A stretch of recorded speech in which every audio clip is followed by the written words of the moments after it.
Nordic crowns and beyond. The bouquet of greens interspersed with flowers from every season sprawls across the dining room table like a giant votive crown. If I were a Nordic bride, I would consider it for the wedding, see if a local artisan could craft one based on this design out of the traditional metal. I think it would make the fairies, the original bringers of bridal crowns, happy. After the reign of the fairies, the church became the keeper of the crowns, but only the virgins could wear them, and though the non-virgins were allowed to make donations for the continued embellishment and beautification, in some areas these crowns got very heavy. Yes, the church became the keeper of the crowns for the brides and for the statues of Mary and the saints, and every saint is promised a crown in heaven, fully bedazzled and lit up, sometimes with actual candles, as is the case of St. Lucia, who wears an evergreen crown made of lingonberry branches and features 4 candles burning right there on top of her head. And this crown of hers has always been my favorite.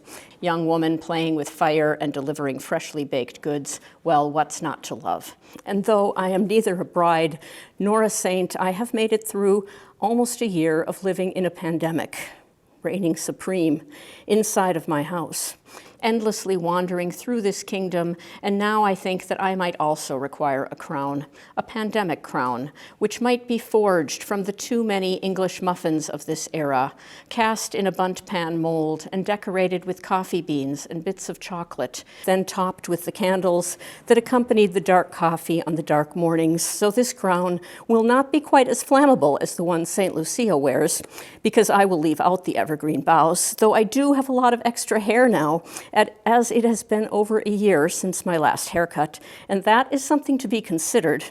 Plus, I would want to add some lovely origami birds and flowers folded from hoarded toilet paper.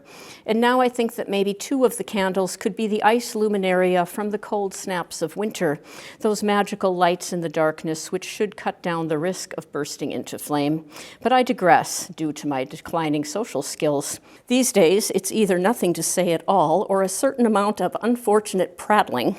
Not much middle ground the center has not held.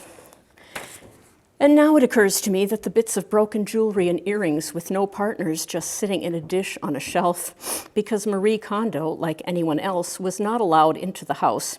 Yes, the pandemic crown might be nice set with these shiny bits, and maybe the bras, mostly abandoned entirely early on, might be useful to provide support, because now I want to add the remote controls from the living room, as well as any old ideas about what can actually be controlled, alternated with segments of the apocalyptic anxiety dreams to give the crown a little drama, a little pathos, and maybe a mask or 2 would be a nice touch to harken back to the caps of invisibility the fairies used to wear.